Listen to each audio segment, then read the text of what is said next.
खोल दे मेरे पंख कहता है परिंदा, अभी और उड़ान बाकी है, जमीन नहीं है मंजिल मेरी, अभी पूरा आसमान बाकी है। तो मैं शुभम कुमार स्वागत करता हूं आप सभी लोगों का हमारे छोटे से परिवार मिलियन लर्नर्स में। आज हम लोग आपके लिए शानदार सा करंट अफेयर सेशन लाए हैं, जिसमें कि हम लोग जनवरी के सारे करंट अफेयर्स को डिस्कस करेंगे और वो भी बहुत ही ज़्यादा शानदार तरीके से। तो आप सभी लोग इस वीडियो को जल्दी से पूरा देख लीजिए और पूरा देख लेने के बाद डिसाइड कर लीजिए आपको लाइक करना है या नहीं करना है। तो आइए आप और हम मिलकर शुरू करते हैं आज का हमारा एक करंट अफेयर शो।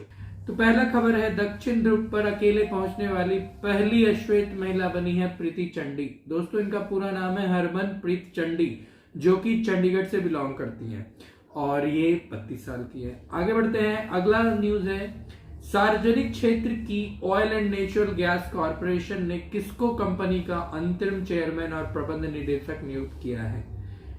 ये जो ओएनजीसी है, आपको बताना है ओएनजीसी का मैनेजिंग डायरेक्टर किसको नियुक्त किया गया है। यार बहुत आसान सा सवाल है। अलका मित्तल को ओएनजीसी का नया चेयरमैन घोषित किया गया है। और आपको पता होना चाहिए जो ओएनजीसी है इसका शुरुआत 1956 में हुआ था और आई थिंक आजादी से एक दिन पहले की बात थी, 1956। हाँ, 14 अगस्त 1956 को ओएनजीसी का नींव रखा गया था और इसके जो सीईओ है वो है सुभाष कुमार। आगे बढ़ते हैं, अगला न्यूज देखते हैं। अगला न्यूज है, 2022 के लिए सुरक्षा परिषद की आतंकवाद निरोधी समिति, जिसको हम लोग सीटीसी कहते हैं, का अध्यक्ष पद किसको ग्रहण करवाया गया है।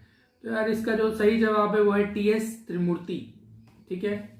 अगला जो न्यूज है वो है बैंक से रिलेटेड, यूको बैंक के नए एमडी और सीईओ के रूप में किसको नियुक्त किया गया है, ये आपको बताना है।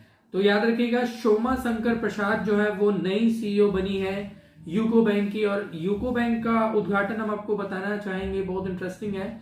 इसका उद्घाटन आई थिंक 1943 में हुआ था कोलकाता में। ठीक है, पहला बार इसको कोलकाता में उद्घाटन इसका किया गया था। ये इमेज है सोमचंद्र प्रसाद का। अगला सवाल है, पद्मश्री अवार्ड से संबंधित किस प्रसिद्ध समाज सेवी का 74 वर्ष में निधन हो गया। बहुत ही दुखद ये न्यूज है, जिसे हमें सुनकर बहुत पीड़ा हो रही है। वैसे नाम इसका जानना जरूरी है। तो दोस्तों, सिंधु ताई नाम है, जिनका 74 वर्ष में निधन हो गया। ये एक पद्मश्री अवार्ड विनर है। पद्मश्री अवार्ड जनरली आप कोई भी खेलते हो अच्छा, या फिर इंडस्ट्रीज से रिलेटेड, लिटरेचर, साहित्य वगैरह, साइंस, एक्टिंग, इन सभी फील्ड में आपको पद्मश्री अवार्ड मिलेंगी। तो ये जो सिंधु ताई है, इनको भी पद्मश्री अवार्ड मिला था। अगला न्यूज है, केंद्र सरकार, दोस्तों 2021 में जनगणना होना था। आपको ये बताना है कि 2021 वाला जो जनगणना था उसको अभी स्थगित कर दिया गया है। तो ये क्यों किया गया है और कब तक किया गया है स्थगित, आपको जवाब देना है। यार इसका जवाब क्या देना है, आसान सा क्वेश्चन है। 2022 सितंबर तक इसको स्थगित कर दिया गया। अब स्थगित होने का रीजन तो आज ट्रेंडिंग में 2 साल से चल रहा है, वही कोरोना। तो भाई कोरोना वायरस की वजह से ऐसा हुआ है। अगला है, टीम में न्यूजीलैंड के खिलाफ 21 साल में अपना पहला टेस्ट मैच जीता है, जो कि है आपका बांग्लादेश। तो यह 21 साल बाद बारिश हुई है बांग्लादेश पर। तो चलिए, अच्छी बात है। ये कि देखिए खिलाड़ी कितने ज्यादा खुश है बांग्लादेश के। तो भाई लोग, बांग्लादेश हराया भी तो है किसको, देखिए न्यूजीलैंड को हराया, वो भी 21 साल बाद। बहुत अच्छी बात है। अगला न्यूज है, केंद्र सरकार ने 31 मार्च तक पैन को आधार कार्ड से ना जोड़ने पर निम्न में से, आपको बताना है कितने हजार का फाइन जोड़ा है। अगर आप केवाईसी नहीं करवाते हो तो आपका पैकेट से कितना पैसा ढीला होगा। तो यार बहुत हैवी अमाउंट कर दिया गया है, 10,000 रुपया। अगर आप नहीं केवाईसी करवाते हो मार्च तक, 31 मार्च तक, तो आपको 10,000 रुपया एज एन फाइन के तौर पर देना पड़ेगा। नेक्स्ट है, विश्व युद्ध अनाथ दिवस, जिसको अंग्रेजी में कहते हैं वर्ल्ड डे ऑफ वॉर ऑर्फेन्स। ये किस दिन मनाया जाता है दोस्तों? 6 जनवरी को मनाया जाता है वर्ल्ड डे ऑफ वॉर ऑर्फेन्स, अनाथ, विश्व युद्ध अनाथ दिवस। ठीक है, याद रखना। डे से रिलेटेड हर एक सवाल में क्वेश्चन मिलते हैं और आपको हमारी जो वीडियो दिख रही है, ये वीडियो किसी भी एग्जाम के लिए जरूरी है यार। ऐसा नहीं है सिर्फ रेलवे वाले या फिर एसएससी वाले, कोई भी। अभी आप कोई भी सरकारी नौकरी का तैयारी कर रहे हैं तो आपके लिए हमारी यह वीडियो इंपॉर्टेंट होंगी। अगला न्यूज है, विनोद कानन ने किस एयरलाइंस के मुख्य कार्यपालक अधिकारी का पदभार संभाला है? तो दोस्तों, विनोद कानन ने विस्तारा एयरलाइंस का नाम सुना होगा आपने, जिसके सीईओ तो विनोद कानन जी ही हैं, और इसका जो हेडक्वार्टर है ये आई थिंक गुड़गांव में है, और इसका ही नया सीईओ वापस से यही बने हैं। यार बने हैं क्या? वही है। चलिए ठीक है। नेक्स्ट है हमारा, किस वयोवृद्ध स्वतंत्रता सेनानी और पूर्व भाजपा नेता का 107वां वर्ष में निधन हो गया? बहुत दुखद सूचना है, घटना है यार। फिर भी यार 107 वर्ष हो गया तो निधन हो गया तो क्या कर सकते हैं। चलिए, तो इसका आंसर है, जवाब सही होगा अय्यन पिल्लई। याद रखिएगा, पिल्लई जी का निधन 107 वर्ष में हुआ, जो कि बीजेपी पार्टी से बिलोंग करते थे। ठीक है। अगला नेक्स्ट है, रक्षा मंत्री राजनाथ सिंह ने हाल ही में किस विश्वविद्यालय में Kalpana Chawla centre for research in science and technology का उद्घाटन किया है? कल्पना चावला यार, जो कि भारत की बहुत शानदार साइंटिस्ट थी, जिनका निधन हो गया। और ये बताइए कौन से विश्वविद्यालय से थी? तो दोस्तों, चंडीगढ़ विश्वविद्यालय से थी ये। ठीक है। और आपको हम एक इंपॉर्टेंट जानकारी देना चाहते हैं, फेसबुक और गूगल, ये दोनों जो कंपनी है, इस दोनों पर जुर्माना लगाया गया है 1768 करोड़ का। अब आपको बताना है यह देश कौन है जिसने ऐसा कारनामा करके दिखाया है। यार तिलेरी भी चाहिए। देखो यार, सीधा सपाट सा हमारा फ्रांस।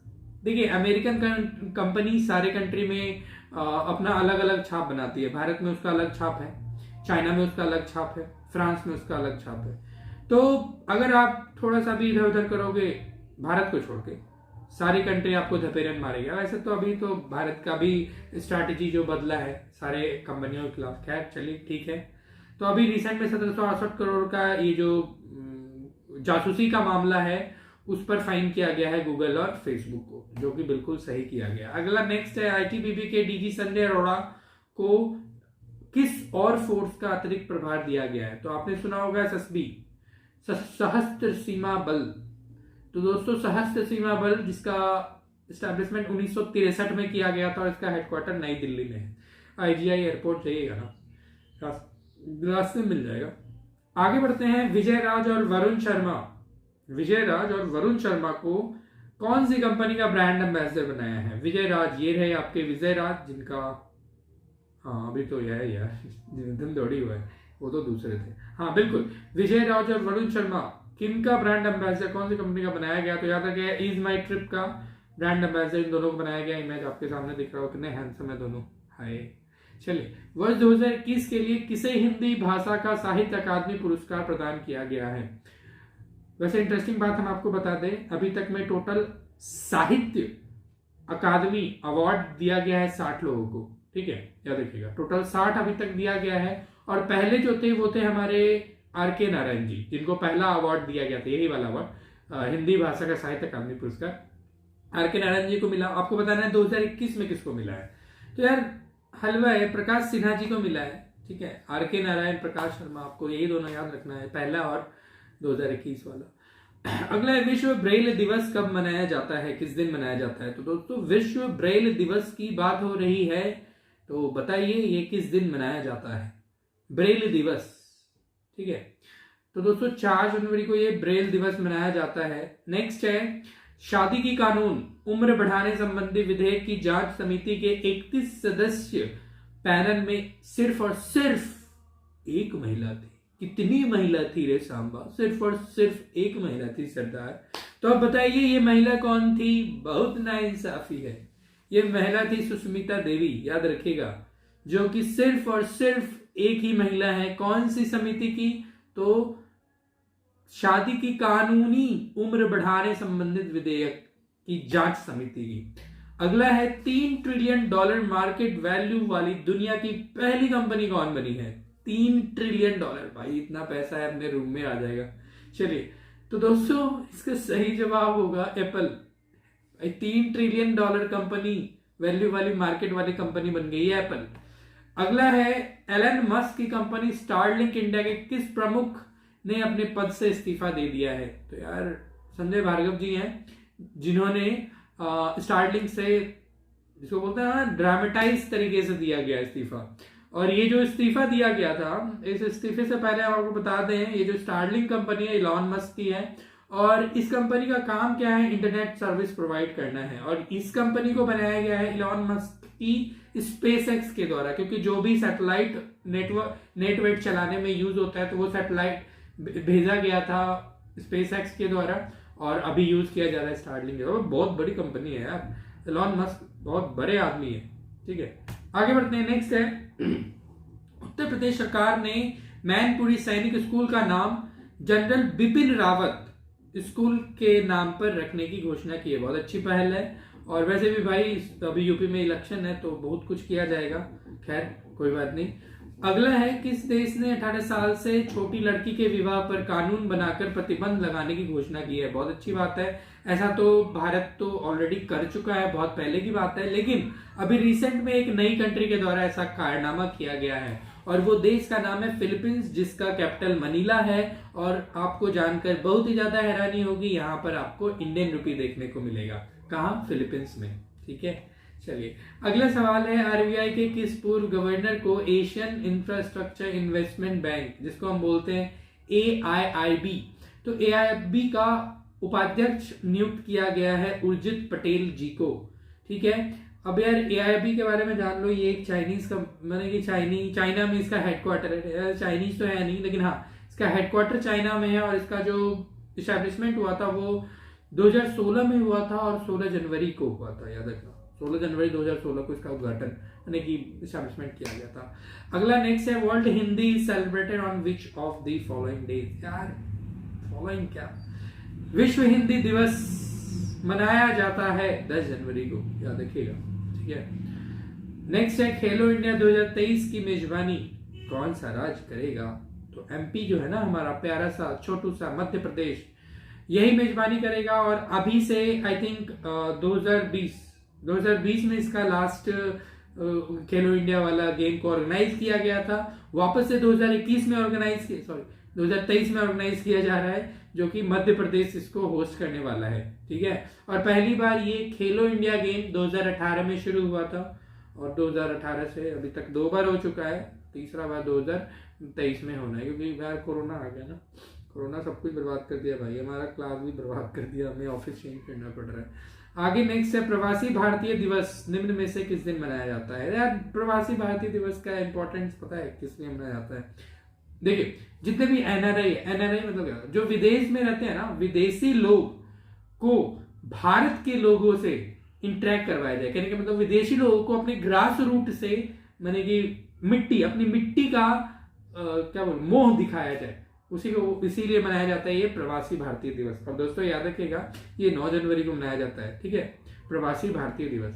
अगला है, यूनेस्को ने भारतीय धरोहर का विवरण किस भाषा में छापने की सहमति दी है? आपको भाषा बताना है यार, हिंदी में किया है, ऑब्वियस सी बात है, हिंदी है, हम हिंदू तथा हमारा हिंदी में ही सब कुछ होगा। चलिए, टोटल हेरिटेज साइट की बात करें तो यूनेस्को में टोटल 40 वर्ल्ड हेरिटेज साइट है। ठीक है, अगला है, IPL के टाइटल स्पॉन्सरशिप के लिए अगले 2 वर्ष, नेक्स्ट 2 इयर्स का टाइटलशिप किस कंपनी को मिला है, ये बताना है आपको। टाइटलशिप के बारे में बात हो रही है। नेक्स्ट 2 इयर्स के लिए टाइटलशिप मिला है टाटा ग्रुप को। और आपको टाटा ग्रुप के बारे में हम आपको जानकारी दे दें, 1868 में टाटा ग्रुप का 1868, याद रखिएगा, 1868 में जमशेदजी टाटा जी ने टाटा ग्रुप का जिसको बोलते हैं ना नींव रखा। ठीक है, और इसका हेडक्वार्टर आपको मुंबई में देखने को मिलेगा।